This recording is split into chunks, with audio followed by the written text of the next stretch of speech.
Hi all അസ്സലാമു അലൈക്കും. ഇന്ന് ഞാൻ നിങ്ങളെ പരിചയപ്പെടുത്തുന്നത് അധികം ഇൻഗ്രീഡിയൻസ് ഒന്നും ഇല്ലാതെ സിമ്പിളായിട്ട് നല്ലൊരു അച്ചാർ വീട്ടിലെങ്ങനെ പ്രിപ്പയർ ചെയ്യാം എന്നുള്ളതാണ്. അതിനായിട്ട് ഞാൻ ചെറുനാരങ്ങയുടെ വലിയ സൈസ് ചെറുനാരങ്ങയാണ് എടുത്തിട്ടുള്ളത്. ഇത് മാതള നാരങ്ങയല്ല, ചെറുനാരങ്ങയല്ല, അങ്ങനത്തെ ഒരു സംഭവമാണ്. കറക്റ്റ് ഇതിൻ്റെ പേര് എനിക്കറിയില്ല. എന്തായാലും ഇത് നമുക്ക് വെള്ളത്തിൽ ഒന്ന് ചൂടാക്കി എടുക്കണം. കുറഞ്ഞ വെള്ളത്തിൽ, എല്ലാവരും നല്ല തിളച്ച വെള്ളത്തിൽ ഒരുപാട് വെള്ളമൊക്കെ ചേർത്തിട്ടാണ് തിളപ്പിക്കാറ്. അങ്ങനെ ചെയ്യരുത്. കുറഞ്ഞ വെള്ളത്തിൽ ചൂടാക്കി എടുക്കണം. ഈ വെള്ളം ചൂടാവുന്ന സമയത്ത് ഇതിനെ തിരിച്ചു മറിച്ചു ഇട്ട് അതിൽ ആ ഒരു കയ്പ്പ് രുചി പോകാൻ വേണ്ടിയിട്ടാണ് ഇങ്ങനെ ചെയ്യുന്നത്. ഒരുപാട് വെള്ളത്തിൽ ചെയ്താൽ അതിൻ്റെ ആ ഒരു എസൻസ് നഷ്ടപ്പെടും. അതിനാണ് ഇങ്ങനെ ചെയ്യുന്നത്. അപ്പോൾ അത് ഒരു 5 മിനിറ്റ് അങ്ങനെ ചെയ്തിട്ടുണ്ട്. ഇനി ആ വെള്ളത്തിൽ ഞാനൊരു 2 മിനിറ്റ് ഇട്ട് വെക്കുകയാണ്.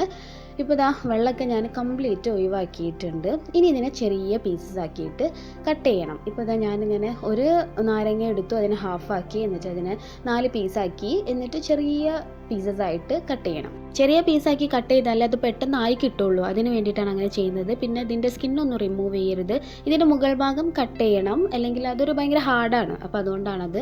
ഇതാ ചെറിയ പീസസ് മുഴുവനായിട്ടും ഞാൻ കട്ട് ചെയ്ത് വെച്ചിട്ടുണ്ട്. ഇനി ഇതിലേക്ക് വേണ്ടത് കുറച്ച് വെളുത്തുള്ളി വേണം, കുറച്ച് വറ്റൽമുളക് വേണം. വെളുത്തുള്ളിയും വറ്റൽമുളകും നിങ്ങൾക്ക് എത്രത്തോളം എടുക്കാൻ പറ്റുമോ അത്രയും എടുക്കുക. ഒരു മുഴുവൻ ബൗള് വറ്റൽമുളക് എടുത്തിട്ടുണ്ട്, കുറച്ച് വെളുത്തുള്ളി. ഇതിനൊന്ന് നന്നായിട്ട് മിക്സിയിൽ അടിച്ചെടുക്കണം. എന്നിട്ട് ഈ ചെറുനാരങ്ങ നമ്മൾ കട്ട് ചെയ്ത് വെച്ചില്ലേ, അതിലേക്ക് ഈ മിക്സ് ചേർത്ത് കൊടുക്കുക. നന്നായിട്ട് ഇളക്കി യോജിപ്പിക്കണം. അതിന് മുന്നേ ആയിട്ട് ഇതിലേക്ക് വേണ്ട ഉപ്പ് ചേർത്ത് കൊടുക്കണം. ഞാനിവിടെ ഒരു 5 ടേബിൾ സ്പൂണോളം ഉപ്പ് ചേർത്തിട്ടുണ്ട്. കാരണം ഇതിൻ്റെ സ്കിന്ന് നല്ല കട്ടിയുള്ളതാണ്. അപ്പോൾ നമ്മൾ വിനീഗറോ കാര്യങ്ങളോ ഒന്നും ചേർക്കുന്നില്ല. ആകെ ഈ 3 ഇൻഗ്രീഡിയൻസ് ആണ് ഇതിലേക്ക് ചേർക്കുന്നത്. പിന്നെ വിനീഗറൊന്നും ആഡ് ചെയ്യാത്തത് കൊണ്ട് ഉപ്പ് കുറച്ചധികം തന്നെ ചേർക്കണം. ഫസ്റ്റ് നിങ്ങൾ ചെയ്യുന്ന സമയത്ത് ഒരു ചെറുനാരങ്ങയുടെ ക്വാണ്ടിറ്റിക്ക് അനുസരിച്ച് കുറച്ച് ഉപ്പ് ചേർക്കുക. എന്നിട്ട് പിറ്റേ ദിവസമോ നിങ്ങൾ ഉപയോഗിക്കുന്ന സമയത്ത് ഉപ്പ് ചേർക്കാവുന്നതാണ്. ഇവിടെ നന്നായിട്ട് ഞാൻ മിക്സ് ചെയ്ത് വെച്ചിട്ടുണ്ട്. ഇനി ഇത് നല്ലൊരു എയർ ടൈറ്റ് കണ്ടെയ്നറിലേക്ക് മാറ്റി വെക്കണം. ഇനി ഈ സമയത്ത് മിക്സിങ്ങിൻ്റെ സമയത്ത് കുറച്ചെന്തെങ്കിലും പോരായ്മ തോന്നുകയാണെങ്കിൽ കുറച്ചുകൂടെ വറ്റൽമുളകും വെളുത്തുള്ളി ഇട്ട് ഒന്ന് മിക്സിയിൽ അടിച്ചിട്ട് അത് ഇതിലേക്ക് കുറച്ചുകൂടെ ഒന്ന് ചേർക്കുക. അത് നമ്മുടെ ടേസ്റ്റിനനുസരിച്ചിട്ട് അതിലൊക്കെ മാറ്റം വരുത്താം. ഞാൻ നല്ലൊരു എയർ ടൈറ്റ് കണ്ടെയ്നർ എടുത്തിട്ടുണ്ട്. അതിലേക്ക് നമ്മുടെ നാരങ്ങ മിക്സ് ഇട്ട് കൊടുത്തിട്ടുണ്ട്.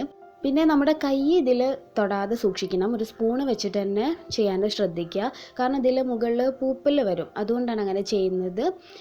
ഇത് ഞാൻ പിറ്റേ ദിവസമാണ് കേട്ടോ കാണിക്കുന്നത്. കുറച്ച് നമ്മുടെ വീട്ടിലുണ്ടായ കുറച്ച് ചീരാമുളക് അതിലേക്ക് ഇട്ടിട്ട് ഒന്നുകൂടെ മിക്സ് ചെയ്യാണ്. പിറ്റേ ദിവസം തന്നെ നമ്മുടെ ഉപ്പിൽ നിന്നൊക്കെ വെള്ളം ഇറങ്ങി, ഉപ്പ് ചെറുനാരങ്ങ മിക്സ് ആയപ്പോൾ അതിൽ നിന്നും വെള്ളം ഇറങ്ങിയതാണ് താഴെ കാണുന്നത്. അപ്പോൾ ആ വെള്ളം എല്ലാം മുകളിലേക്ക് കോരി ഒഴിച്ച് കൊടുക്കണം. ഒന്നായിട്ട് മിക്സ് ചെയ്യുക, അത്ര തന്നെ. വേറെ പണിയൊന്നുമില്ല. സിമ്പിളായിട്ട് ചെയ്യാവുന്നേ ഉള്ളൂ. കുറഞ്ഞ ഇൻഗ്രീഡിയൻസ് മതി. മെയിനായിട്ട് ഇത് ചെയ്യുമ്പോൾ ശ്രദ്ധിക്കേണ്ടത് നമ്മുടെ കൈ തൊടാതെ സൂക്ഷിക്കുക. ബാക്കിയെല്ലാം സിമ്പിളല്ലേ. ഉപ്പ്, വെളുത്തുള്ളി, വറ്റൽമുളക്, ഇത് നമ്മുടെ ആവശ്യാനുസരണം ഇതിലേക്ക് ഇട്ട് കൊടുക്കുക. അത് ഏത് ദിവസം വേണമെങ്കിലും ചെയ്യാം, നമ്മൾ കൂട്ടുന്നതിനനുസരിച്ച് ചെയ്യാം. ഈ കാണിക്കുന്നത് ഇതിന് തൊട്ട് മുന്നേ ഇട്ട് വെച്ച അച്ചാറാണ്. അത് ഏകദേശം കഴിയാനായിട്ടുണ്ട്. അപ്പോൾ ഇത് ദിവസം കൂടുന്തോറും ഇതിൻ്റെ ടേസ്റ്റ് കൂടുകയാണ് ചെയ്യുക. പിന്നെ വലിയ സൈസ് നാരങ്ങ കിട്ടിയിട്ടില്ലെങ്കിൽ സാധാരണ നമ്മുടെ ചെറിയ നാരങ്ങ വെച്ചിട്ട് ചെയ്യാം. വളരെ ടേസ്റ്റിയാണ്. അത് പെട്ടെന്ന് തന്നെ ആവും. ഇതിൻ്റെ സ്കിന്ന് കുറച്ച് കട്ടിയുള്ളത് കൊണ്ട് ടൈം എടുക്കും. സാധാരണ ചെറുനാരങ്ങയാണെങ്കിൽ പെട്ടെന്ന് തന്നെ ആവും. ഈ അച്ചാർ പഴയ അച്ചാർ കാണിക്കാൻ കാരണം ഇതിൻ്റെ ആ ഒരു പരുവം നിങ്ങൾക്ക് മനസ്സിലാവാൻ വേണ്ടിയിട്ടാണ്. ഇപ്പോൾ ഈ കാണിക്കുന്നത് നമ്മൾ പുതുതായിട്ട് ഇട്ട അച്ചാറാണ്. അതിൻ്റെ 5th ഡേ ആണ്. ഇപ്പോൾ തന്നെ നമുക്കിത് കഴിക്കാനൊക്കെ പറ്റും കേട്ടോ. പിന്നെ സ്കിന്ന് ഞാൻ പറഞ്ഞല്ലോ കട്ടിയുള്ളത് കൊണ്ട് ആ സ്കിന്ന് കഴിക്കാൻ കുറച്ച് ബുദ്ധിമുട്ടായിരിക്കും. പക്ഷേ ഇത് ചെറിയ നാരങ്ങയിലാണ് ചെയ്തതെങ്കിൽ ഈ ഒരു ടൈമിൽ തന്നെ ഇത് അലിഞ്ഞു തുടങ്ങും.